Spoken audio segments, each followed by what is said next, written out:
പരിശുദ്ധ അമ്മയ്ക്കും തിരുക്കുമാരനും കോടാനുകോടി നന്ദി. ഈ പരിശുദ്ധ അൾത്താരയിൽ സാക്ഷ്യം പറയാൻ എന്നെ അനുഗ്രഹിച്ചതിന്, എൻ്റെ കുടുംബത്തെ അനുഗ്രഹിച്ചതിന് ഈശോയ്ക്ക് 1000 നന്ദി. എൻ്റെ പേര് മേരി, ഹസ്ബൻഡ് മൂന്നാമത്തെ കുഞ്ഞ്. എനിക്ക് 3 കുട്ടികളാണ്, 3 പെൺകുട്ടികളാണ്. അതിൽ മൂന്നാമത്തെ കുഞ്ഞാണിത്. ഞാൻ കണ്ണൂർ പേരാവൂർ സെൻറ്റ് ജോസഫ് ഫൊറോന ചർച്ചിൽ നിന്നാണ് വരുന്നത്. ഞങ്ങൾ ഉടമ്പടി ആദ്യമായിട്ട് എടുത്തത് ഫെബ്രുവരി മാസം 18-ാം തീയതി 2023 ഞങ്ങൾ ഉടമ്പടി എടുക്കാനുണ്ടായ സാഹചര്യം എന്ന് പറഞ്ഞാൽ, ഞങ്ങൾ സാമ്പത്തികമായിട്ടും ആരോഗ്യപരമായിട്ടും ഞങ്ങൾ 5 പേരും പരിപൂർണമായിട്ടും ഡൗണായ ഒരു സാഹചര്യം ഉണ്ടായിരുന്നു ഞങ്ങളുടെ ജീവിതത്തിൽ. സാമ്പത്തിക ബുദ്ധിമുട്ട് ഒരു 2015 മുതലേ ഞങ്ങളെ അലട്ടുന്നുണ്ടായിരുന്നു. 2020 മുതൽ ഞങ്ങളെ അറിയാവുന്ന പലരും, പല അച്ഛന്മാരും സിസ്റ്റേഴ്സും ഞങ്ങളോട് പറയുന്നുണ്ടായിരുന്നു, നിങ്ങളൊന്ന് കൃപാസനത്തിൽ പോയി നോക്ക്, അങ്ങനെ പറയുന്നുണ്ടായിരുന്നു. അപ്പോൾ ഞങ്ങൾ ആത്മീയമായിട്ട് ഞങ്ങൾ ഒത്തിരി ധ്യാനം കൂടുകയും പ്രാർത്ഥിക്കുകയൊക്കെ ചെയ്യുന്നവരായിരുന്നു. അങ്ങനെ ഞങ്ങളെ ആത്മീയമായിട്ട് നയിച്ചുകൊണ്ടിരുന്ന പുരോഹിതൻ ഞങ്ങളോട്, ഞങ്ങൾ ചോദിക്കും ഞങ്ങൾക്കിങ്ങനെ പോകണമെന്ന് ആഗ്രഹമുണ്ട് എന്ന് പറയുമ്പോൾ അച്ഛൻ പറയും ആയില്ല, സമയമായില്ല. അപ്പോൾ പലപ്പോഴും ഞങ്ങൾക്ക് അസ്വസ്ഥത ഉണ്ടായിട്ടുണ്ട്. പള്ളിയിൽ പോകാൻ, അമ്മയുടെ അടുത്ത് പോകാൻ അച്ഛൻ എന്താ ഇങ്ങനെ പറയുന്നേ.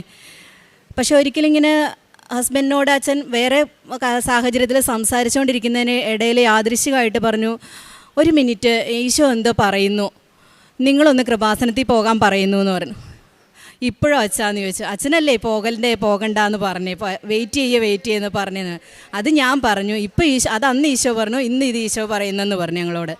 പിന്നെ 2 ദിവസം പോലും ഞങ്ങൾ വൈകിയില്ല, എത്രയും വേഗം തന്നെ ഇങ്ങോട്ടേക്ക് പോന്നു, ഉടമ്പടി എടുത്തു.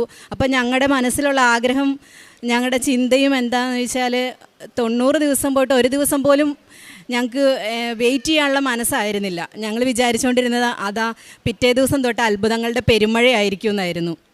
പക്ഷേ അങ്ങനെയല്ല സംഭവിച്ചത്. 90 ദിവസം കഴിഞ്ഞിട്ട് ഞങ്ങൾ ഉടമ്പടിയിൽ ജീവിക്കുന്നുണ്ടെന്നെങ്കിലും ഞങ്ങളുടെ അനുഗ്രഹങ്ങളൊന്നും നടന്നില്ല, അനുഗ്രഹമായിട്ടൊന്നും തന്നെ വന്നില്ല. അങ്ങനെ വന്നപ്പോൾ ഞങ്ങൾ 90 ദിവസമായപ്പോൾ പുതുക്കണേനെക്കുറിച്ച് സംസാരിച്ചപ്പോൾ പറഞ്ഞു, ഞാൻ പറഞ്ഞു എന്തായാലും ഉടമ്പടിയിൽ ഇനി മരണം വരെ പോവുക, അനുഗ്രഹിച്ചാലും ഇല്ലെങ്കിലും അമ്മയുടെ ഒപ്പം. അപ്പോൾ ഹസ്ബൻഡ് എന്നോട് പറഞ്ഞു, ഞാനും അങ്ങനെ തന്നെയാണ് മനസ്സിൽ തീരുമാനിച്ചത്. അങ്ങനെ ഞങ്ങളിപ്പോൾ 11ാമത്തെ ഉടമ്പടിയിലാണ് ഇപ്പോഴായിരിക്കുന്നത്. ഇതിനിടയിൽ ഞങ്ങൾക്ക് ലഭിച്ച അനുഗ്രഹങ്ങൾ പറയുമ്പം കേൾക്കുന്ന ഒരാൾക്ക് അതിൻ്റെ തീവ്രത എത്ര മനസ്സിലാവുമെന്നറിയില്ല. അനേകം അത്ഭുതങ്ങൾ ഞങ്ങളുടെ ജീവിതത്തിൽ സംഭവിച്ചിട്ടുണ്ട്. തെളിവ് സഹിതം ബോധിപ്പിക്കേണ്ടി വരുന്നതുകൊണ്ട് ഞങ്ങളിപ്പോൾ ഒരു 3 സാക്ഷിയാണ് ഇപ്പോൾ ഇവിടെ പറയാൻ ഉദ്ദേശിക്കുന്നത്. സാമ്പത്തിക ബുദ്ധിമുട്ടിനെക്കുറിച്ച് ഞങ്ങൾ പറഞ്ഞല്ലോ. 2015 മുതലേ ഞങ്ങൾ സാമ്പത്തികമായിട്ട് ഒരു 40 ലക്ഷം രൂപയോളം ഞങ്ങൾക്ക് കടം ഉണ്ടായിരുന്നു. അതിങ്ങനെ വർദ്ധിച്ചു വന്നുകൊണ്ടേയിരുന്നു. ആദ്യം 10 ലക്ഷത്തിലാണ് തുടങ്ങിയത്. അത് ഇങ്ങനെ അതിരുകൾ കടന്നു പോയിക്കൊണ്ടേയിരുന്നു. ഞങ്ങൾക്ക് കൺട്രോൾ ചെയ്യാൻ പറ്റാത്ത സ്ഥലമുണ്ട്, പക്ഷേ വിൽപ്പന നടക്കില്ല. ജോലിക്ക് അപേക്ഷിക്കുന്നുണ്ട്, കിട്ടുന്നില്ല. ഞങ്ങൾ നല്ലൊരു ജോലി എറണാകുളത്ത് ചെയ്തുകൊണ്ടിരുന്നോടത്ത് നിന്ന് ഫാമിലിയിലേക്ക് പോകേണ്ട ഒരു സാഹചര്യം വന്നപ്പം പോയതാണ്. അവിടെ ചെന്ന് കിട്ടിയ ജോലി ഒത്തിരി നല്ലതാണെന്ന് വിചാരിച്ചാണ് ഞങ്ങൾ ഇവിടെ നിന്ന് പോകുന്നത്. പക്ഷേ അവിടെ ചെന്ന് കഴിഞ്ഞപ്പോഴാണ് അറിയണത് 2 വർഷം വളരെ തുച്ഛമായ സാലറിയിൽ വർക്ക് ചെയ്യേണ്ടി വന്നു. അതോടുകൂടി ഞങ്ങളുടെ കടം വീണ്ടും വർദ്ധിക്കുകയായിരുന്നു. അങ്ങനെ ഇപ്പോൾ ഈ കഴിഞ്ഞ ഒരു 6 മാസത്തിനുള്ളിൽ ഞങ്ങളുടെ സ്ഥലം വിൽപ്പന നടക്കുകയും ഞങ്ങളുടെ സാമ്പത്തിക ബാധ്യത നല്ലൊരു ശതമാനം തന്നെ കുറയുകയും ചെയ്തു. ഒഴിവാക്കാനായിട്ട് ഞങ്ങൾക്ക് സാധിച്ചു. അതാണ് ഞങ്ങളുടെ ഒരു സാക്ഷ്യം. മറ്റൊരു സാക്ഷ്യം എന്ന് പറയുന്നത്, ഞാൻ 19 വർഷമായിരുന്നു ജോലിയില്ലാതെ ഇരിക്കുന്നു. എൻ്റെ മൂത്ത മകളുണ്ടായ സമയത്ത് ഞാൻ എൻ്റെ ജോലി ഉപേക്ഷിച്ചതായിരുന്നു. മകളെ നോക്കാൻ ആളില്ലാത്തതുകൊണ്ട് ഞാൻ എൻ്റെ ജോലി രാജിവെച്ചതാണ്. പിന്നീട് അന്ന് മുതൽ വരുന്ന ഓരോ ഫോൺ കോൾസും ഞാൻ പ്രതീക്ഷിക്കും. ഒത്തിരി ബയോഡേറ്റകൾ കൊടുത്തു, പ്രതീക്ഷിച്ച് പല സ്ഥലത്തും കാത്തിരുന്നു. PSCക്ക് വേണ്ടിയിട്ട് 18 വർഷം ട്രൈ ചെയ്തു. 18 വയസ്സ് മുതൽ 36 വയസ്സ് വരെ ട്രൈ ചെയ്തു, പക്ഷേ കിട്ടിയില്ല. ലിസ്റ്റിൽ വരും, എന്തെങ്കിലും കാരണങ്ങളാൽ ഒഴിവാകും. അപ്പോൾ പലപ്പോഴും ഞാൻ പറയും, ഈശോയെ ഞാൻ മരണം വരെ പ്രാർത്ഥിച്ചുകൊണ്ടിരിക്കും, നിനക്ക് ഇഷ്ടമുള്ളപ്പോൾ തന്നാൽ മതിയെന്ന് പറയുമായിരുന്നു. അങ്ങനെ എൻ്റെ മകള് +2 പാസ്സായി കഴിഞ്ഞപ്പോൾ ഞാൻ പറഞ്ഞു, ഈശോ ഇനി ഞാൻ കരയില്ല, എൻ്റെ ജോലിക്ക് വേണ്ടി ഞാൻ കരയില്ല. ഞാൻ എല്ലാ ദിവസവും ചാപ്പലിൽ 3/4 മണിക്കൂറോളം ഇരിക്കാറുണ്ട്. അപ്പോൾ ഈശോയുടെ അടുത്ത് ഇരിക്കുമ്പോൾ ഞാൻ ഒരു ദിവസം പറഞ്ഞു, ഈശോ ഇനി ഞാൻ എൻ്റെ ജോലിക്ക് വേണ്ടി ഞാൻ കരയില്ല, ഇനി എൻ്റെ മക്കൾക്ക് എന്താണെന്ന് വെച്ചാൽ ഈശോ കൊടുത്താൽ മതി, ഇനി ഞാൻ അതിനു വേണ്ടി കരയില്ലെന്ന് പറഞ്ഞു. അത് കഴിഞ്ഞ് ഉടനെ ആ ഒരാഴ്ചയിൽ തന്നെയാണ് എൻ്റെ പപ്പ മരിച്ച ഡേറ്റ് വന്നത്. അപ്പോൾ ഞാൻ ആ ആഴ്ചയിലാണ് യേശുദൈവ പിതാവിനെക്കുറിച്ച് ജോസഫ് അച്ഛൻ ഇവിടെ ആൾത്താരെ പറയുണ്ടായി. അച്ഛൻ ചിരിച്ചോണ്ടാണ് പറഞ്ഞത്, ഞാൻ പലപ്പോഴും യേശുദൈവ പിതാവിനെ ഈ ആൾത്താരയിൽ കണ്ടിട്ടുണ്ടെന്ന്. അപ്പോൾ ഞാൻ ആ പ്രസംഗം കേട്ടുകൊണ്ടിരിക്കുമ്പോൾ എനിക്കത് ഭയങ്കര ടച്ചിങ് ആയിരുന്നു. ഞങ്ങളുടെ ഇടവക ദേവാലയം യേശു പിതാവിൻ്റെ മാധ്യസ്ഥതയിലാണ്. അപ്പോൾ ഞാൻ യേശു പിതാവിൻ്റെ അടുത്ത് ഇങ്ങനെ ഈശോയോട് സംസാരിച്ച് ഒരാഴ്ച കഴിഞ്ഞപ്പോൾ ഞാൻ യേശു പിതാവിനോട് പറഞ്ഞു, യേശു പിതാവെ പപ്പ മരിച്ച ഡേറ്റ് ആവുക, എന്നെ ഇങ്ങനെ വളർത്തി വലുതാക്കി പഠിപ്പിച്ചൊക്കെ വിട്ടിട്ട് ഒരു കുർബാനയ്ക്ക് പൈസ കൊടുക്കാൻ പോലും ഈ ശരീരം കൊണ്ട് അധ്വാനിച്ചൊരു പൈസ ഉണ്ടാക്കാൻ എനിക്കൊണ്ട് ആവുന്നില്ലല്ലോ എന്ന് സങ്കടത്തോടെ പറഞ്ഞിട്ട് ഞാൻ പറഞ്ഞു, ജോസഫച്ചൻ പറഞ്ഞല്ലോ കൃപാസനമ്മയുടെ ആൾത്താരയിൽ ജോസഫച്ചനെ യേശു പിതാവിനെ കണ്ടെന്ന്, ഇനി കാണുമ്പോൾ ഇനി അവിടെ പോകുമ്പം എനിക്കൊരു ജോലി തരണേന്നൊന്ന് പറയണേന്ന് പറഞ്ഞു. യേശു പിതാവിനോട് പറഞ്ഞു. അന്ന് കരഞ്ഞിട്ടാണ് ഞാൻ പോകുന്നത്. ഈശോയോട് ഞാൻ സോറിയും പറഞ്ഞു, ഞാൻ അങ്ങനെ പറഞ്ഞായിരുന്നു, പക്ഷെ എനിക്ക് സങ്കടം വരുവാന്ന്. എന്നിട്ട് ഞാൻ പോകുന്നു. പിറ്റേ ദിവസം തന്നെ ഹസ്ബൻഡ് വഴി ഒരച്ഛൻ ഞങ്ങളുമായിട്ട് ബന്ധപ്പെടുകയും എനിക്ക് ജോലിക്കുള്ളൊരു സാഹചര്യം ഒരുങ്ങി വരികയും ചെയ്തു. ഒരു ബയോഡാറ്റ കൊടുക്കുകയോ ഒരു ഇൻ്റർവ്യൂ അറ്റൻഡ് ചെയ്യുകയോ ഒന്നും ചെയ്യാതെ തന്നെ എനിക്ക് സെക്രട്ടറി ടു ദ അഡ്മിനിസ്ട്രേറ്ററായിട്ടൊരു ജോലി എൻ്റെ വീടിന് തൊട്ടടുത്ത് നടന്നു പോകാവുന്ന, കുട്ടികളെയൊക്കെ സ്കൂളിൽ അയച്ചതിന് ശേഷം നടന്നു പോകാവുന്ന ദൂരത്തിൽ നല്ലൊരു പൊസിഷനിൽ ഈശോ എന്നെ എത്തിച്ചു. യേശു പിതാവിനും യേശുപ്പത് തീർച്ചയായിട്ടും അമ്മയോട് പറഞ്ഞിട്ടുണ്ടെന്നും കൃപാസന അമ്മയാണ് എനിക്കത് തന്നതെന്നും എനിക്ക് 100% ഉറപ്പുണ്ട്. ഞാൻ ഇരിക്കുന്ന ചെയറിൻ്റെ തൊട്ട് പുറകിലായിട്ട് ഈശോയും മാതാവും ഇരിക്കുന്ന ഒരു രൂപമാണുള്ളത്. ഞാൻ ആദ്യം കയറി ചെന്ന് എനിക്ക് ഇതാണ് സീറ്റെന്ന് പറയുമ്പോൾ ഞാൻ ശരിക്കും അത്ഭുതപ്പെട്ടു പോയി. അതിലും വേറെ ഒരു ദൈവനിയോഗം എന്ന് പറയുന്നത്, ഞാനന്ന് ഈ അച്ഛനൊന്ന് കാണണം എന്ന് പറഞ്ഞൊന്ന് സംസാരിക്കാനായിട്ട് കാണണം എന്ന് പറയുമ്പം അതൊരു ജർമ്മൻ ലാംഗ്വേജ് പഠിപ്പിക്കുന്ന ഇൻസ്റ്റിറ്റ്യൂട്ടാണ്. അപ്പോൾ അച്ഛനെ എന്നെ കാണണം എന്ന് പറഞ്ഞപ്പോൾ ഞാൻ അന്നത്തെ ദിവസം ഞങ്ങൾ വൈകിട്ടാണ് കുർബാനയ്ക്ക് പോവുക. അപ്പോൾ ഞങ്ങൾ കുർബാനയ്ക്ക് ചെന്ന് നിന്ന് ഞാനപ്പോൾ ഈ നിയോഗം ഞങ്ങൾ പറഞ്ഞു നമുക്ക് ഈ നിയോഗം വെച്ച് പ്രാർത്ഥിക്കാമെന്നൊക്കെ പറഞ്ഞാണ് ഞങ്ങൾ കുർബാനയ്ക്ക് കയറുമ്പോൾ അൾത്താരയിൽ ആ അച്ഛനാണ് അന്ന് കുർബാനയെല്ലാം വരുന്നത്. എനിക്ക് ഇൻ്റർവ്യൂ ചെയ്യാൻ എന്ന് എന്നോട് കാണണമെന്ന് പറഞ്ഞ അച്ഛനാണ് അന്ന് അൾത്താരയിൽ വരുന്നത്. അപ്പോൾ കുർബാന കഴിഞ്ഞ് ഇറങ്ങിയപ്പോൾ അച്ഛൻ എന്നോട് പറഞ്ഞു, ഞാൻ ഈശോയോട് പറയുമായിരുന്നു ചേച്ചിയോട് എന്താ സംസാരിക്കേണ്ടതെന്ന്. എനിക്കൊന്നും സംസാരിക്കാനും എന്നും ചോദിക്കാനും ഒന്നും ഇല്ല ചേച്ചിയോട്, ചേച്ചി ഇങ്ങ് വാ. അപ്പോൾ ഞാൻ പറഞ്ഞു, അച്ഛൻ എനിക്ക് ഇത്രയും ഗ്യാപ്പായി, എനിക്ക് എന്തെങ്കിലും ചെയ്യാൻ കഴിയുമോ എന്ന് എനിക്കറിയില്ല, സംസാരിക്കാൻ വേർഡ്സ് കിട്ടാത്തൊരവസ്ഥയിൽ പോലുമാണ് ഞാനിപ്പോൾ ഉള്ളത്. 10-12 വർഷമായിട്ട് അടുക്കളയിൽ നിന്ന് പോലും പുറത്തേക്ക് ഇറങ്ങാറില്ല, പത്രം പോലും വായിക്കാറില്ല. കാരണം ഇനി എന്തിനാ ഈ അപ്ഡേറ്റ് ആയി ഇരുന്നിട്ട് എന്ത് കാര്യം എന്നുള്ളൊരു ആറ്റിറ്റ്യൂഡിലേക്കൊക്കെ ഞാൻ എത്തിയ സമയമായിരുന്നു. അപ്പോൾ അച്ഛൻ എന്നോട് ചേച്ചി 1 മാസം വന്ന് നോക്ക്. പക്ഷേ ഒരാഴ്ച കഴിഞ്ഞപ്പോൾ അച്ഛൻ എന്നോട് പറഞ്ഞു, ഞങ്ങൾ 100% സാറ്റിസ്ഫൈഡ് ആണ്, ചേച്ചി ഇവിടെ തുടരണം. അങ്ങനെ എനിക്ക് ആ ജോലി ശരിയാക്കി തന്നു. അമ്മ മാതാവിനും ഈശോയ്ക്കും 1000 നന്ദി. പിന്നെയുള്ള സാക്ഷി എന്ന് പറയുന്നത്, ഞാൻ പറഞ്ഞല്ലോ സാമ്പത്തികമായിട്ടും ആരോഗ്യപരമായിട്ടും ഞങ്ങളെല്ലാവരും തളർന്ന അവസ്ഥയിലായിരുന്നു. എൻ്റെ മോൾക്ക് 6.5 വയസ്സ് വരെ ഒരു കുഴപ്പമില്ലാതിരുന്ന കുഞ്ഞാണ്. 1ാം ക്ലാസ് വരെ ക്ലാസ്സിൽ ഫസ്റ്റായിട്ട് പഠിച്ചു വന്നിരുന്ന കുഞ്ഞായിരുന്നു. 6.5 വയസ്സായപ്പോൾ എൻ്റെ മോൾ ഒരു ദിവസം തല കറങ്ങി കളിച്ചുകൊണ്ടിരുന്നതിൻ്റെ ഇടയിൽ തല കറങ്ങി ഓടി വന്ന് എന്നോട് പറഞ്ഞ് എനിക്ക് ഛർദ്ദിക്കണം എന്ന് പറഞ്ഞു. ഞാൻ വാഷ് ബേസിലേക്ക് കൊണ്ടുപോകുമ്പോഴത്തേക്കും കുഞ്ഞ് കുഴഞ്ഞു വീണു. ഞാൻ എടുത്തിട്ട് ഹോസ്പിറ്റലിൽ കൊണ്ടുപോയി. അപ്പോൾ ഹോസ്പിറ്റലിൽ ചെന്നപ്പം ഞങ്ങൾക്കൊന്നും മനസ്സിലാവുന്നില്ല, വേറെ ഹോസ്പിറ്റലിലേക്ക് മാറണം എന്ന് പറഞ്ഞു. അവിടെ ചെന്നു, അവരും ന്യൂറോളജീനെ കാണിക്കാൻ പറഞ്ഞു. ഞങ്ങൾ കാണിച്ചു, ഡോക്ടറും പറഞ്ഞു ഒന്നും മനസ്സിലാവുന്നില്ല, അടുത്ത ഹോസ്പിറ്റലിലേക്ക് പോകണം. അങ്ങനെ ഞങ്ങൾ പേരാവൂരിൽ നിന്ന് കണ്ണൂർ, കോഴിക്കോട്, അങ്ങനെ അമൃതയിലെത്തി. കോഴിക്കോട് നിന്ന് ഞങ്ങളോട് പറഞ്ഞു ഇതൊരു പ്രത്യേകതരം എപ്പിലെപ്സി ആണെന്ന് ഞങ്ങൾ മനസ്സിലാക്കുന്നതെന്ന് പറഞ്ഞു. അങ്ങനെ അവിടെ നിന്ന് അവർ മെഡിസിനും സ്റ്റാർട്ട് ചെയ്തു. ആ മെഡിസിൻ കൊടുത്ത അന്ന് മുതൽ എൻ്റെ കുഞ്ഞല്ലാതായി മാറുമായിരുന്നു. ദേഷ്യം, അസ്വസ്ഥത, ക്ഷീണം, സ്കൂളിൽ പോവില്ല, എപ്പോഴും പഠിക്കില്ല, എപ്പോഴും വഴക്ക്, അങ്ങനെ എൻ്റെ കുഞ്ഞേ അല്ലാണ്ടായി മാറി, പഴയ കുഞ്ഞേ അല്ലാതായി മാറി. അപ്പോൾ എന്നും സങ്കടമായിരുന്നു എനിക്ക്, ഇതെന്താ ഈ മോള് മാത്രം ഇങ്ങനെ ആകുന്നേ, ഇങ്ങനെ മാറിപ്പോകുന്നേ. അപ്പോൾ ഡോക്ടറോട് സംസാരിക്കുമ്പോൾ ഡോക്ടർ പറയും അത് മെഡിസിൻ നിർത്തി കഴിയുമ്പോൾ ശരിയായിക്കോളും, അതൊക്കെ ഉണ്ടാവും, അതതിൻ്റെ സൈഡ് എഫക്റ്റാണ്. ഞങ്ങൾ ഗൂഗിളിൽ നോക്കുമ്പോൾ 200ഓളം സൈഡ് എഫക്റ്റാണ് ആ മെഡിസിൻ, അവരന്ന് കൊടുത്തിരിക്കുന്ന മെഡിസിന്. പിന്നീടും ഇങ്ങനെ വന്നുകൊണ്ടേയിരുന്നു, എപ്പിസോഡ് വന്നുകൊണ്ടേയിരുന്നു. അപ്പോൾ എല്ലാവരും പറഞ്ഞു ഇങ്ങനെ പോയ മെഡിസിൻ കൊടുക്കുന്നു, കൊച്ചിന് സൈഡ് എഫക്റ്റ് ഉണ്ടാകുന്നു, രോഗം മാറുന്നില്ല, നിങ്ങൾ വേറെ ഏതെങ്കിലും ഹോസ്പിറ്റലിൽ പോകും. അങ്ങനെ ഞങ്ങൾ അമൃതയിലെത്തി. അമൃതയിലാണ് ഇവിടെ ഏഷ്യയിലെ തന്നെ നമ്പർ 1 ന്യൂറോളജി എന്ന് പറഞ്ഞാണ് ഞങ്ങൾ അവിടെ എത്തുന്നത്. അവിടെ വന്ന് ഡോക്ടറെ കാണിച്ചു. ഡോക്ടർ പറഞ്ഞു നമുക്ക് അവിടെ നിന്ന് മെഡിസിൻ സ്റ്റാർട്ട് ചെയ്തുകൊണ്ട് ഇത്രയും ഡോസൊന്നും പോകേണ്ട ആവശ്യം ഉണ്ടായില്ല, പക്ഷേ അവിടെ നിന്ന് സ്റ്റാർട്ട് ചെയ്ത മെഡിസിൻ അങ്ങനെ സ്റ്റോപ്പ് ചെയ്യാൻ പറ്റില്ല. പ്രത്യേകിച്ച് കൊച്ചിന് എപ്പിസോഡ്സ് വന്നുകൊണ്ടിരിക്കുന്നതുകൊണ്ട് ഒന്നും ചെയ്യാൻ പറ്റില്ല. സാധാരണഗതിയിൽ ഇങ്ങനെയുള്ള ഈ അസുഖത്തിന് VG എടുത്തു കഴിഞ്ഞാൽ ഇത്രമാത്രം ഡിസ്ചാർജ് കാണാറില്ല, പക്ഷേ മോളുടെ ഇതിൽ വളരെ അധികമാണ് കാണുന്നതെന്ന് പറഞ്ഞു. ഞങ്ങൾ അമ്മയുടെ ഇവിടെ വന്ന് ഉടമ്പടിയിൽ വെച്ച് പ്രാർത്ഥിച്ചു. ഓരോ പ്രാവശ്യം ഉടമ്പടി പുതുക്കുമ്പോൾ ഞാൻ പറയും അമ്മേ മാതാവേ വേറെ ഒന്നും തന്നില്ലല്ലോ, എൻ്റെ കുഞ്ഞിനെ എനിക്ക് പഴയ പോലെ തിരിച്ചു തരണേ എന്ന് പറഞ്ഞ് എന്നും കരഞ്ഞ് ഞാനിവിടെ ഒത്തിരി പ്രാവശ്യം വന്ന എല്ലാ പ്രാവശ്യവും ഇവിടെ വന്ന് മുട്ടുകുത്തിന്ന് ഒത്തിരി കരഞ്ഞിട്ട് പോയിട്ടുണ്ട് ഞാൻ. ലാസ്റ്റ് എപ്പിസോഡ് ജനുവരിയിലാണ് വരുന്നത്. ജനുവരിയിൽ വലിയൊരു എപ്പിസോഡാണ് വന്നത്. ആദ്യം 1 സെക്കൻഡ് 2 സെക്കൻഡ് ആയിരുന്നെങ്കിൽ 20 മിനിറ്റ് വരെ അൺകോൺഷ്യസ് ആകുന്ന ഒരു അവസ്ഥയിലേക്കാണ് മോള് പോയത്.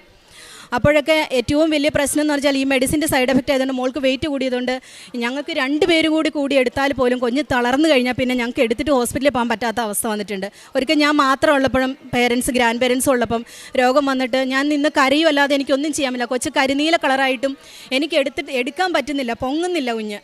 അങ്ങനെ ഒരു അവസ്ഥ വരെ വന്നു. അടുത്തുനിന്ന് ആളുകളെല്ലാം വിളിച്ചിട്ടാണ് ഞങ്ങളന്ന് ഹോസ്പിറ്റലിലാക്കുന്നത്.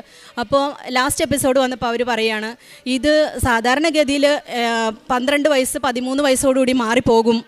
പക്ഷേ മോളുടെ കേസ് കണ്ടിട്ട് ഓരോ ദിവസം കൂടിയാണ് വരുന്നത്. ഒരു പക്ഷേ ഇതൊരു ജനറൽ സീഷറായി മാറിയിട്ടുണ്ടാകാം. അതുകൊണ്ടായിരിക്കാം ഇങ്ങനെ ഉണ്ടാകുന്നത്. പലപ്പോഴും ഞങ്ങൾ ഡോക്ടറോട് പല സംശയം ചോദിക്കുമ്പോഴും ഡോക്ടർക്ക് പലപ്പോഴും ഇങ്ങനെ ഒരു ക്വസ്റ്റ്യൻ മാർക്കാണ്. ഡോക്ടർക്കും നല്ലൊരു ഉത്തരം, ഞങ്ങളെ സാറ്റിസ്ഫൈ ചെയ്യുന്ന ഒരു ഉത്തരം തരാൻ കഴിയാറില്ലായിരുന്നു. അങ്ങനെ ലാസ്റ്റ് എപ്പിസോഡ് വന്ന് അങ്ങനെ പോയി. അപ്പം ഞാൻ ഈ ലാസ്റ്റത്തെ സമയത്ത് ഞാൻ കരഞ്ഞുകൊണ്ട് കൊന്ത ചൊല്ലിക്കൊണ്ട് ഞാൻ മാതാവിനോട് പറഞ്ഞു, അമ്മേ നിൻ്റെ നിയോഗം, നിൻ്റെ ഇഷ്ടം എൻ്റെ കുഞ്ഞ് ഇങ്ങനെ ആയിരിക്കാനാണെങ്കിൽ അങ്ങനെ തന്നെ ആവട്ടെ, നിൻ്റെ ഇഷ്ടം. പക്ഷേ എനിക്ക് അതിനുള്ള ശക്തി അമ്മ തരണം, എനിക്കിത് താങ്ങാനുള്ള ശക്തി തരണം എന്ന് പറഞ്ഞ് ഞാൻ സറണ്ടർ ചെയ്തു മാതാവിൻ്റെ അടുത്ത്. ഞാൻ ഇനി ഇതിനു വേണ്ടി വാശി പിടിക്കില്ല. ജോലിക്ക് വേണ്ടി പറഞ്ഞ പോലെ തന്നെ ഞാൻ പറഞ്ഞു, ഞാൻ വാശി പിടിക്കുന്നില്ല, അമ്മയുടെ ഇഷ്ടം നിറവേറട്ടെ എന്ന് പറഞ്ഞു. പക്ഷേ ആ എപ്പിസോഡ് കഴിഞ്ഞ് 3 ദിവസം കഴിഞ്ഞപ്പോൾ അവർ പറഞ്ഞു, ഇതിന് ഇത്രയും മെഡിസിൻ പോയിട്ട് ഈ കുഞ്ഞിന് എന്തുകൊണ്ട് ഇങ്ങനെ വരുന്നെന്ന് അറിയാനായിട്ട് 3T MRI ചെയ്യണമെന്ന് പറഞ്ഞു. ബ്രെയിൻ്റെ MRI ചെയ്യണമെന്ന്. അങ്ങനെ MRI ചെയ്ത് കഴിഞ്ഞപ്പോൾ MRI ചെയ്ത ഹോസ്പിറ്റലിൽ നിന്ന് ഞങ്ങളോട് 2 മണിക്കൂർ കഴിഞ്ഞ് വരാനാണ് പറഞ്ഞു. ഞങ്ങൾ അത് കോള് വരുമ്പോൾ എല്ലാം ശരിക്കും പറഞ്ഞാൽ ഞാൻ കിലുകില വിറക്കിയായിരുന്നു. എനിക്ക് എന്താണ് അവരുടെ മറുപടി എന്ന് അറിയാൻ പറ്റാതെ. അപ്പോൾ അവർ വിളിച്ചിട്ട് ചോദിക്കുന്നത്, ഇതിന് മുന്നേ എടുത്ത ഏതെങ്കിലും MRIയോ EGയോ എന്തെങ്കിലും ഉണ്ടോ, ഈ കൊച്ചിന് ഇങ്ങനെ എന്തെങ്കിലും പ്രോബ്ലം ഉണ്ടായിരുന്നതാണോ എന്നാണ് അവരെന്നോട് ചോദിക്കുന്നത്. ആ ദിവസങ്ങളിലെല്ലാം ഞാൻ കണ്ടിന്യൂസ് ആയിട്ട് അമ്മയോട് ചേർന്ന് ശുശ്രൂഷ ചെയ്യാൻ പല ഇങ്ങനെ ദൈവദാൻ സെൻറ്ററുകളുണ്ട്, വയ്യാത്തവരെ ശുശ്രൂഷിക്കുന്ന സെൻറ്ററുകളുണ്ട്, അവിടെയെല്ലാം പോയിക്കൊണ്ടിരുന്നു. കരഞ്ഞുകൊണ്ടാണ് ഞാൻ അവർക്കുള്ള വസ്ത്രം എല്ലാം അലക്കി കൊടുക്കുമ്പോൾ ഞാൻ കരയും, അമ്മേ മാതാവേ ഇതുപോലെ എൻ്റെ കുഞ്ഞിൻ്റെ ബ്രെയിനും അമ്മ അലക്കി വെളുപ്പിച്ച് തരണേ, അങ്ങനെ പ്രാർത്ഥിക്കും. ഞാൻ വീട്ടിലെ തുണി അലക്കുമ്പോഴും ഭക്ഷണം കഴിക്കുമ്പോഴും പാത്രം കഴുകുമ്പോഴും എല്ലാം ഇങ്ങനെ പറഞ്ഞുകൊണ്ടിരിക്കും, അമ്മേ മാതാവേ എൻ്റെ കൂടെ ഉണ്ടാവണേ, വരണേ, എന്നെ അനുഗ്രഹിക്കണേ, എൻ്റെ കൂടെ നിൽക്കണേ, എനിക്കെല്ലാം താങ്ങാനുള്ള ശക്തി തരണേ. എനിക്കിവിടെ എണ്ണി പറയാൻ പറ്റാത്തത്ര വേറെ കാര്യങ്ങളും പ്രശ്നങ്ങളും എല്ലാം ഉണ്ട്. പക്ഷേ എങ്കിലും ഞാനിങ്ങനെ അമ്മയോട് പറയും, ചേർന്ന് നിൽക്കും തോറും എനിക്ക് ഈ പ്രശ്നങ്ങളൊന്നും, എനിക്ക് വലിയ പ്രശ്നങ്ങളായി തോന്നിയിരുന്ന പല കാര്യങ്ങളും വളരെ ചെറുതായി തോന്നാൻ തുടങ്ങി. പ്രശ്നങ്ങളെല്ലാം വളരെ ചെറുതാവാൻ തുടങ്ങി. അങ്ങനെ ലാസ്റ്റത്തെ ഇത് ഇങ്ങനെ മാതാവിൻ്റെ മുമ്പിൽ സറണ്ടർ ചെയ്തതിന് ശേഷം 3T MRI എടുക്കുമ്പോൾ അവർ ചോദിച്ചു, ഞങ്ങൾക്ക് ഇതിലൊന്നും കാണാൻ കഴിയുന്നില്ല, കൊച്ചിൻ്റെ ബ്രെയിൻ പരിപൂർണമായും ഈ ഏജിൽ എങ്ങനെ ഇരിക്കണോ അങ്ങനെ തന്നെയാണ് ഉള്ളതെന്ന് പറഞ്ഞു. അന്ന് മുതൽ ഞങ്ങൾ നന്ദി പറഞ്ഞ് പ്രാർത്ഥിക്കാൻ തുടങ്ങി. അത് കഴിഞ്ഞ ശേഷം അത് ഞങ്ങൾ എടുക്കുന്നത് കോഴിക്കോട് നിന്നാണ്. കോഴിക്കോട് നിന്ന് എടുത്ത് അതുകൊണ്ട് ഞങ്ങൾ അമൃതയിൽ വരുന്നു. അമൃതയിൽ വന്ന് ഡോക്ടർ VG വീണ്ടും VG എടുക്കുന്നു. അപ്പോൾ ഡോക്ടർ ശരിക്കും പറഞ്ഞാൽ ഞങ്ങൾക്ക് ആദ്യം തന്നെ ഇവർ റിപ്പോർട്ട് തന്നു. ഈ ടെക്നീഷ്യൻ റിപ്പോർട്ട് തന്നപ്പോൾ ഞങ്ങൾ നോക്കുമ്പോൾ കൊച്ചിൻ്റെ MRIയിൽ ഈ VGയിൽ നോർമൽ എന്നാണ് കാണുന്നത്, ഒന്നുമില്ല, ഒരു പ്രശ്നവും ഇല്ലെന്നാണ് VG കാണുന്നത്. പക്ഷേ ഡോക്ടർ ഞങ്ങളോട് കണ്ടേച്ച് പറഞ്ഞു, ഡോക്ടർക്ക് അത് വിശ്വസിക്കാൻ പറ്റുന്നില്ല. ഡോക്ടർ നിങ്ങളുടെ കയ്യിൽ തന്ന റിപ്പോർട്ട് ഞങ്ങൾക്ക് തരണം, ഞങ്ങൾ ഓൾറെഡി അതിൻ്റെ ഫോട്ടോ എടുത്ത് ഞങ്ങൾക്ക് വേണ്ടി പ്രാർത്ഥിക്കുന്ന 1-2 പേർക്ക് അയച്ചു കൊടുത്തിട്ടുണ്ടായിരുന്നു. അപ്പോൾ നിങ്ങളുടെ റിപ്പോർട്ട് ഞങ്ങൾക്ക് തിരിച്ചു തരണം എന്ന് പറഞ്ഞു. കാരണം വിശ്വസിക്കാൻ പറ്റാത്തത് കൊണ്ടാണ് ഡോക്ടർ അങ്ങനെ പറഞ്ഞത്. എന്നിട്ട് അതിൻ്റെ അകത്ത് ഓൾമോസ്റ്റ് നോർമൽ എന്നാക്കി ഞങ്ങൾക്ക് റിപ്പോർട്ട് തന്നു. അപ്പോഴും എനിക്ക് ഒത്തിരി വേദന തോന്നി. കാരണം അന്ന് തൊട്ടേ മെഡിസിൻ നമുക്ക് കുറച്ച് തുടങ്ങാമായിരുന്നല്ലോ. പക്ഷേ ഞാൻ വിചാരിച്ചു, അമ്മയെ വേണ്ട, ഞാൻ ഇത് സറണ്ടർ ചെയ്തതല്ലേ, പിന്നെ എന്തിനാണ് ഞാൻ കൂടുതൽ ആഗ്രഹിക്കുന്നത്. വീണ്ടും വിട്ടുകൊടുത്തു അമ്മയ്ക്ക്. അടുത്ത പ്രാവശ്യം ഇപ്പോൾ കഴിഞ്ഞ മാസം ഞങ്ങൾ ചെന്നു, VG എടുത്തു, സെയിം തന്നെ നോർമൽ. അപ്പോൾ ഡോക്ടർ പറഞ്ഞു ഇത് നോർമലായി, കുഞ്ഞിന് ഒരു കുഴപ്പമില്ല. സാധാരണഗതിയിൽ 12-13 വയസ്സിലാണ്. പക്ഷേ ഇത് ഇങ്ങനെയാണ് ഞങ്ങൾ ആദ്യം മനസ്സിലാക്കി വെച്ചിരുന്നത്. ഒരു ജനറൽ സീഷറിലേക്ക് പോവുകയും ലൈഫ് ലോങ് മെഡിസിൻ കഴിക്കുകയും ചെയ്യേണ്ടി വരുമെന്നായിരുന്നു ഞാൻ എഴുതി വെച്ചിരുന്നത്. പക്ഷേ മോൾക്ക് ഇനി മെഡിസിൻ വേണ്ട, സ്റ്റോപ്പ് ചെയ്യാം. എല്ലാ ദിവസവും നേർച്ച വസ്തുക്കൾ ഉപയോഗിക്കും. രാത്രിയിലും രാവിലെ ആദ്യം ഉണർന്നാലും ഇതാണ് ഞാൻ ചെയ്യാറ്. പ്രത്യക്ഷീകരണ പ്രാർത്ഥന, അച്ഛൻ്റെ ഡെയിലി ബ്രെഡ് എല്ലാ ദിവസവും കൂടും. മോളെ എല്ലാ ദിവസവും ഞാൻ നെറുകയിലും നെറ്റിയിലും കുരിശ് വരച്ച് വിശ്വാസ പ്രമാണം ചൊല്ലി പ്രാർത്ഥിക്കും. കൂടാതെ ഞങ്ങൾ ഈ അവസാനത്തെ VG എടുക്കുന്നതിന് തൊട്ട് മുമ്പ് വന്ന് ജോസഫ് അച്ഛനെ കാണുകയും ജോസഫ് അച്ഛൻ തൈലം കൊണ്ട് ആശീർവദിക്കുകയും ചെയ്തിരുന്നു മോളെ. അതിനുശേഷമാണ് ഹോസ്പിറ്റലിൽ നിന്ന് ഞങ്ങൾക്ക് പരിപൂർണമായിട്ട് സൗഖ്യപ്പെട്ടു എന്നുള്ള റിപ്പോർട്ട് തന്നത്. ഇതാണ് ഞങ്ങളുടെ 3 സാക്ഷ്യങ്ങൾ. അമ്മയ്ക്കും ഈശോയ്ക്കും 1000 നന്ദി. ഞങ്ങൾ ചെയ്യുന്ന സുവിശേഷ വേല കാരുണ്യപ്രവർത്തികൾ പറയാം. കാരുണ്യപ്രവൃത്തിയായിട്ട് ഞങ്ങൾ 2 അനാഥാലയങ്ങളിൽ പോകാറുണ്ട്. 3 സ്ഥലത്ത് പോകാറുണ്ട്. ഒരു സ്ഥലത്ത് ഞങ്ങൾ അവിടെ മക്കളെ കാണുക, അവരോട് സംസാരിക്കുകയൊക്കെ ചെയ്യുള്ളൂ. ബാക്കിയുള്ള സ്ഥലങ്ങളിൽ വയസ്സായ ആളുകളാണ്, മെൻ്റലി ബുദ്ധിമുട്ടുള്ള ആളുകളാണ്. അവരുടെ അടുത്ത് പോയി സംസാരിക്കും, അവരുടെ അടുത്ത് കുറച്ച് സമയം ഇരിക്കും. അപ്പോൾ ഒരാഴ്ച ചെന്നില്ലെങ്കിൽ അവർ ചോദിക്കും, വന്നില്ലല്ലോ, ഞങ്ങളെ കാണാൻ വന്നില്ലല്ലോ എന്ന്. ആദ്യ കാലങ്ങളിൽ ഉടമ്പടി എടുക്കുന്നതിന് മുമ്പെല്ലാം എനിക്ക് ഇങ്ങനെയുള്ള സ്ഥലത്തെല്ലാം പോകണം, അവരെയൊക്കെ കാണണമെന്ന് ആഗ്രഹമുണ്ട്. പക്ഷേ എനിക്ക് പേടിയായിരുന്നു. അവരെയൊക്കെ കണ്ടു കഴിയുമ്പോൾ അവരുടെ വേദന കാണുമ്പോൾ ഞാൻ ഭയങ്കരമായിട്ട് ടയേർഡായിട്ടായിരിക്കും തിരിച്ചു വരുന്നത്. ഞാൻ മെൻ്റലി തളർന്നായിരിക്കും തിരിച്ച് വീട്ടിലോട്ട് എത്തുക. അപ്പോൾ അങ്ങനെ ആയതുകൊണ്ട് ഞാൻ അങ്ങനെയുള്ളവരെ കാണാൻ പോകാറില്ലായിരുന്നു. പക്ഷേ ഉടമ്പടി എടുത്തതിന് ശേഷം ഞാൻ ഓരോ പ്രാവശ്യം പോകും തോറും എനിക്ക് ശക്തി കിട്ടുകയും ചെയ്തു, പോവാനായിട്ട്, അവരെ കാണാനായിട്ട്, ആശ്വസിപ്പിക്കാനായിട്ടും. ചില കുട്ടികളൊക്കെ വയ്യാത്ത ഒരു മോളുണ്ട്, ഞാൻ താഴെ എത്തും, അവൾ മുകളിലാണ് കിടക്കുന്നത്. താഴെ എത്തുമ്പോഴത്തേക്കും എൻ്റെ സംസാരത്തിന് സൗണ്ട് കേൾക്കുമ്പോൾ അവൾ അവിടെ അറിയും. അവളവിടെ കിടന്ന് ചിരിക്കാൻ തുടങ്ങും. കൈയും കാലും എല്ലാം വളരെ വളഞ്ഞ് നമുക്ക് കണ്ട വിഷമം തോന്നുന്ന അവസ്ഥയിലാണ് മോളുള്ളത്. പക്ഷേ എൻ്റെ സൗണ്ട് കേൾക്കും. അപ്പോഴാണ് എനിക്ക് മനസ്സിലായത് ആ ഒരു വേർഡ് അല്ലെങ്കിൽ എൻ്റെ ഒരു സംസാരം, സാമീപ്യം അവൾ എത്രമാത്രം സന്തോഷിപ്പിക്കുന്നു എന്ന്. അതിനുശേഷം ഞാൻ മക്കളും പറയും, അമ്മേ അങ്ങനെയുള്ളിടത്ത് പോകുമ്പോൾ ഭയങ്കര വിഷമമാണ്. ഞാൻ പറയും, ഇല്ല അങ്ങനെയല്ല, ഒരു നിമിഷം അവർക്കൊരു സന്തോഷം കൊടുക്കാൻ നമ്മൾക്കായാൽ അത് നമുക്ക് ഈശോയെയാണ് നമ്മൾ അവിടെ കാണിച്ചു കൊടുക്കുക. ആ സമയത്ത് അവർ ഈശോയെയാണ് നമ്മളിൽ കാണുന്നതെന്ന് എല്ലാവരോടും ഞാൻ പറയും, ഈശോയെ എന്ന് വിളിക്കണം, അമ്മയോട് പ്രാർത്ഥിക്കണം. പത്രം കൊണ്ടു കൊടുക്കും, വായിക്കാൻ അറിയാവുന്നവർക്ക് പത്രം കൊടുക്കും. അവർ പറയും, അടുത്ത പ്രാവശ്യം ഞങ്ങൾക്കത് ഭയങ്കര സന്തോഷമാണ്, വായിക്കാനൊന്നും ഇല്ലാത്തപ്പം അത്ഭുതങ്ങളുടെ പെരുമഴയായിട്ട് ഈ പത്രം കൊണ്ടുവരുമ്പോൾ ഭയങ്കര സന്തോഷമാണെന്നാണ് അവർ പറയാറ്. അവർക്കത് പിന്നെ പത്രം കൊടുക്കുന്നത്, പിന്നെ അലക്കി കൊടുക്കും, അവർക്ക് ഡ്രസ്സുകളൊക്കെ അലക്കി കൊടുക്കും. പിന്നെ ഭക്ഷണം ഞങ്ങൾക്ക് പറ്റുന്ന പോലെ, ഞങ്ങളുടെ സാമ്പത്തിക സ്ഥിതി അനുവദിക്കുന്ന അനുസരിച്ചുള്ള ഭക്ഷണങ്ങൾ അവർക്ക് കൊണ്ടുകൊടുക്കും. മിഠായി അങ്ങനെയുള്ളതൊക്കെ അവർക്ക് ആരും കൊടുക്കാനില്ലല്ലോ, അങ്ങനെയുള്ള സാധനങ്ങളെല്ലാം ഞങ്ങൾ കൊണ്ടുകൊടുക്കാറുണ്ട്. വലിയ സന്തോഷത്തോടെയാണ് ഞങ്ങൾ അവരെയും സ്വീകരിക്കുന്നത്. പിന്നെ പത്രം കൊടുക്കുന്നത് ഞങ്ങൾ ചെന്നാൽ ഉടനെ തന്നെ ഓടിക്കൊണ്ടുപോയി എല്ലാവർക്കും പത്രം കൊടുക്കാറില്ല. ഞങ്ങൾ പത്രം കയ്യിൽ വെക്കും, എന്നിട്ട് ഞങ്ങൾ 2 പേരും പത്രം കൊടുക്കും. അത് ആർക്കാണോ ഏറ്റവും അനുയോജ്യമായ വ്യക്തി അവിടെ മാത്രം എത്തിക്കാവുള്ളൂ എന്ന് പ്രാർത്ഥിച്ചുകൊണ്ടിരിക്കും. പിന്നെ ആ പത്രം കുരിശ് വരച്ച് പ്രാർത്ഥിച്ച് വിശ്വാസ പ്രമാണം ചൊല്ലിയാണ് കൊടുക്കാറ്. അതൊരു ഭാരമായിട്ട് തോന്നിയിട്ടില്ല. ആദ്യം ഉടമ്പടി എടുക്കുമ്പോൾ എനിക്ക് ഭയങ്കര ബുദ്ധിമുട്ടായിരുന്നു. ഇത് കൊടുക്കുമ്പോൾ ആളുകൾ എങ്ങനെ സ്വീകരിക്കും, എന്ത് സംസാരിക്കും, എന്നോട് എന്ത് പറയും എന്നൊക്കെ ഉള്ളൊരു വിഷമം ഉണ്ടായിരുന്നു. പക്ഷേ ഇപ്പോൾ അങ്ങനെയൊന്നുമില്ല. അതെൻ്റെ ഒരു ഉത്തരവാദിത്തം ഞാൻ ചെയ്യുന്നത് പോലെയാണ്. ഞാൻ എൻ്റെ മക്കൾക്ക് ഓരോ കാര്യങ്ങൾ ചെയ്തു കൊടുക്കുന്ന പോലെ തന്നെ എൻ്റെ ഈശോയ്ക്ക് വേണ്ടി ചെയ്യാൻ പറ്റുന്ന ഒരു ശുശ്രൂഷ. അമൃതയിൽ ചെന്നാലും ഞാൻ അവിടെ നിന്ന് കൊന്തയിലും ഓരോ രഹസ്യം, ഒരു പത്രം എടുത്ത് കൈപ്പിടിച്ചിട്ട് ഒരു രഹസ്യം കഴിയുമ്പോൾ ഒരാളെ ഞാൻ നോട്ടം ഇടും, ആ വ്യക്തിയെ സമർപ്പിച്ച് പ്രാർത്ഥിക്കും, എന്നിട്ട് ആ പത്രം അവർക്ക് കൊടുക്കും. ചിലരൊക്കെ റിജക്റ്റ് ചെയ്യാറുണ്ട്, പക്ഷേ റിജക്റ്റ് ചെയ്താലും സ്വീകരിച്ചാലും എനിക്ക് ഒരുപോലെ തന്നെ എൻ്റെ ഡ്യൂട്ടി കൊടുക്കുക എന്നുള്ളതാണ് മാതാവ് എന്നെ ഏൽപ്പിച്ചിരിക്കുന്ന ദൗത്യം. ഞാനത് നിറവേറ്റും. പിന്നെ ഞങ്ങളുടെ കസിൻ ഒരു ബ്രദർ, അച്ഛനുണ്ട്, കസിൻ ബ്രദർ ചാന്ത രൂപതയിലാണ്. മിഷണറിയാണ്. അപ്പോൾ ആ അച്ഛനോട് സംസാരിച്ചിട്ട് ഞങ്ങൾ ഇവിടുന്ന് ഹിന്ദി, മറാത്തി പത്രങ്ങൾ ഇവിടെ അടിക്കണതിനനുസരിച്ച് വിളിച്ച് ചോദിച്ചുകൊണ്ടിരിക്കും. അങ്ങനെ അനുസരിച്ച് ഞങ്ങളത് ഇതേപോലെ തന്നെ ഓരോ പത്രം, ചിലപ്പോൾ 5 കെട്ടൊക്കെ പത്രം ഉണ്ടാകും, എല്ലാം ഞാൻ കുരിശ് വരച്ച് തൈലം കൊണ്ട് കുരിശ് വരയ്ക്കും ഓരോ പത്രത്തിലും. എന്നിട്ട് ഈശോയോട് പറയും, ഇത് ചെല്ലുന്ന ഒരു ആശ്വാസമായിരിക്കണം, അവർക്കൊരു ദാഹിച്ചിരിക്കുന്നവന് കിട്ടുന്ന ഒരു വെള്ളം പോലെ ആശ്വാസമാവണേ എന്ന് പറഞ്ഞ് കുരിശ് വരച്ച് പ്രാർത്ഥിച്ച് അത് ഞങ്ങൾ അയച്ചു കൊടുക്കും. അപ്പോൾ അച്ഛൻ പറയണേ, അച്ഛൻ ഇടയ്ക്ക് ഇപ്പോൾ വിളിച്ച് ചോദിക്കും, ആളുകൾ ഇങ്ങോട്ട് അന്വേഷിക്കുന്നുണ്ട്, പത്രം തരാമോ എന്ന് ചോദിക്കുന്നുണ്ട്. അപ്പോൾ ഞങ്ങളിവിടെ വിളിച്ച് ചോദിക്കുമ്പോൾ ഈ മാസം ഇല്ല അങ്ങനെ പറയും. അങ്ങനെ ഞങ്ങൾ ആവുന്നതനുസരിച്ച് ആ പത്രങ്ങൾ അങ്ങനെ അയച്ചു കൊടുത്ത് അവിടെ ശുശ്രൂഷ ചെയ്യാറുണ്ട്. പിന്നെ വേറെ ഒരു അനുഭവം ഉള്ളത്, മോളുടെ മരുന്ന് സ്ഥിരമായി മേടിച്ചുകൊണ്ടിരുന്ന മെഡിക്കൽ സ്റ്റോറിൽ ഞങ്ങൾ മെഡിസിൻ കുറച്ചു എന്ന് പറഞ്ഞപ്പം ആ മെഡിക്കൽ സ്റ്റോറിലെ വ്യക്തി ഞങ്ങളോട് പറഞ്ഞത്, ഹസ്ബൻഡ് മെഡിസിൻ മേടിക്കാൻ നിൽക്കുമ്പോൾ പറഞ്ഞത്, മെഡിസിൻ ഇനി മുതൽ വേണ്ട ചേട്ടാ, ഇങ്ങനെ മെഡിസിൻ സ്റ്റോപ്പായി എന്ന് പറഞ്ഞപ്പോൾ, ഈ മെഡിസിൻ സ്റ്റോപ്പാക്കിയോ, 20 വർഷം വരെ നിങ്ങൾ ഭയങ്കര ഭാഗ്യവാന്മാരാണല്ലോ, 20 വർഷമായിട്ടും ആ മെഡിസിൻ കഴിച്ചുകൊണ്ടിരിക്കുന്നവരെ എനിക്ക് ഈ അയൽവക്കത്ത് അറിയാവുന്നവരുണ്ടെന്ന് പറഞ്ഞു. എന്നിട്ട് അടുത്ത നിമിഷം ഞങ്ങൾക്ക് പറയാൻ ഇട തരാതെ ആ വ്യക്തി ഇങ്ങോട്ട് തിരിച്ചു പറയുകയാണ്, അത് നിങ്ങളുടെ കൃപാസന മാതാവാണ് നിങ്ങളെ രക്ഷിച്ചതെന്ന്. അപ്പോൾ ഞങ്ങൾ അങ്ങോട്ട് പറയാതെ തന്നെ ഞങ്ങളെ കണ്ട്, ഞങ്ങളുടെ സാക്ഷ്യം കണ്ട് ഇങ്ങോട്ട് ആളുകൾ റിയലൈസ് ചെയ്യുന്ന ഒരു എക്സ്പീരിയൻസ് ഞങ്ങൾക്ക് ഭയങ്കര സന്തോഷം ഉണ്ടാക്കുന്നുണ്ട് ജീവിതത്തിൽ. എല്ലാത്തിനും ഞങ്ങൾക്ക് നൽകിയ എല്ലാ അനുഗ്രഹങ്ങൾക്കും അമ്മ മാതാവിനും ഈശോയ്ക്കും കോടാനുകോടി നന്ദി പറഞ്ഞ് നിർത്തുന്നു. നന്ദി. ഈശോയ്ക്കും പരിശുദ്ധ അമ്മയ്ക്കും 1000 നന്ദി. പ്രിയമുള്ളവരെ, എനിക്ക് കിട്ടുന്ന അനുഗ്രഹങ്ങളെക്കാളും കൂടുതൽ പറയാനുള്ളത്, നമ്മുടെ കടമയാണ് നിർവഹിക്കുന്നത്. ഈശോയോടുള്ള സ്നേഹത്തെ പ്രതി നമ്മൾക്ക് സഹനങ്ങളുണ്ടാവും, പക്ഷേ എൻ്റെ ഒരു കാഴ്ചപ്പാട് സഹനങ്ങൾ എന്തുണ്ടായാലും നമ്മൾക്കുള്ളൊരു ഉത്തരവാദിത്തമാണ് ഈശോയെക്കുറിച്ചും പരിശുദ്ധ അമ്മയെക്കുറിച്ചും എല്ലാവരെയും അറിയിക്കുക. അത് നമ്മൾ ചെയ്തുകൊണ്ടിരിക്കുക. എൻ്റെ ഒരു ബോധ്യം ഇതാണ്, നല്ല വീഞ്ഞ് കിട്ടിയത് അവസാനമാണ്, സഹനങ്ങൾ കിട്ടുന്നത് നല്ലതാണ്. ഏറ്റവും പെട്ടെന്ന് എന്തെങ്കിലുമൊക്കെ കിട്ടുന്നതിനേക്കാൾ ഏറ്റവും അവസാനം കിട്ടുന്നതാണ് നല്ലത്. കാരണം ഏറ്റവും നല്ലത് അവസാനത്തേക്കാണ് ഈശോ മാറ്റിവെച്ചിരിക്കുന്നത്. അതെൻ്റെ സ്വന്തം കാഴ്ചപ്പാടാണ്. പക്ഷേ അതിൽ തന്നെയാണ് ഞാൻ ഉറച്ചു വിശ്വസിക്കുന്നത്. ഞങ്ങൾക്ക് തന്ന എല്ലാ അനുഗ്രഹങ്ങൾക്കും ഈശോയ്ക്കും പരിശുദ്ധ അമ്മയ്ക്കും 1000 നന്ദി. പുറപ്പാട് 25-22. അവിടെ വച്ച് ഞാൻ നിന്നെ കാണും, കൃപാസനത്തിന് മുകളിൽ നിന്ന് സാക്ഷ്യപേടകത്തിന് മീതെയുള്ള കെരൂബുകളുടെ നടുവിൽ നിന്ന് ഞാൻ നിന്നോട് സംസാരിക്കും.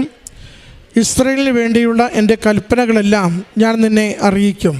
സുനീഷ് മാത്യു മേരി ദമ്പതികൾ കുടുംബത്തിൽ ലഭിച്ച മരിയൻ ഉടമ്പടി ദൈവാനുഭവങ്ങളെ സന്തോഷത്തോടെ അമ്മയുടെ അൾത്താരയിൽ സാക്ഷ്യപ്പെടുത്തുകയാണ്. പ്രിയമുള്ളവരെ, ഉടമ്പടി വലിയ കാര്യങ്ങൾക്ക് വേണ്ടി ദൈവസന്നിധിയിൽ അമ്മ മാതാവ് കരം കൂപ്പുന്ന അവസരമാണ്. അതുകൊണ്ട് നമ്മുടെ ജീവിതം ഏതൊക്കെ വലിയ കാര്യങ്ങളുണ്ടോ, മരണത്തോളം എത്തുന്ന വിഷയങ്ങളുണ്ടോ, പാതാളത്തോളം എത്തുന്ന താഴ്ചകളുണ്ടോ, അവയെ അമ്മയുടെ കരങ്ങളിലേക്ക് ഏൽപ്പിച്ചു കൊടുത്തുകൊണ്ട് മറ്റാർക്കും സഹായിക്കുവാനാവാത്തത് അമ്മയുടെ കരങ്ങളിൽ ഏൽപ്പിച്ചു കൊടുത്താൽ അമ്മ അത്ഭുതകരമായി പ്രത്യക്ഷീകരണത്തിൻ്റെ കൃപയാൽ ദൈവസന്നിധിയിലുള്ള ആത്മബലത്താൽ അമ്മ നേടിത്തരുന്നതാണ് ഈ അൾത്താരയിൽ ഉടമ്പടിയുടെ ക്വാളിറ്റി സാക്ഷ്യങ്ങളായി നമ്മളെപ്പോഴും കാണാറുള്ളത്. ഓരോരുത്തരും പറയുന്നില്ലേ, ആ മകളുടെ സൗഖ്യം നേടുമ്പോൾ അത് കൃപാസന മാതാവ് നേടിത്തന്നതാണ്. കാരണം 20-25 വർഷം മരുന്ന് കഴിക്കുന്നവരെ അറിയാം, ഇത്ര കുഞ്ഞു നാളിൽ ചെറിയ കാലം കൊണ്ട് ഇത് നിർത്തിക്കളയുന്നത് എങ്ങനെയാണ്. കുഞ്ഞിന് സൗഖ്യപ്പെട്ടുവെങ്കിൽ അത് അമ്മ മാതാവ് അനുവദിച്ച് നൽകിയതാണ്. സഹോദരൻ അതാണ് സാക്ഷ്യത്തിലൂടെ പറഞ്ഞത്. നമ്മൾ ദൈവനാമത്തെ പ്രഘോഷിക്കുക, വിശ്വസ്തതയിൽ ജീവിക്കുക, ജീവിതത്തിൻ്റെ ഏത് ക്ലേശാവസ്ഥയിലും ദൈവത്തോടൊപ്പം സഞ്ചരിക്കുക, അത് കടമയാണ്.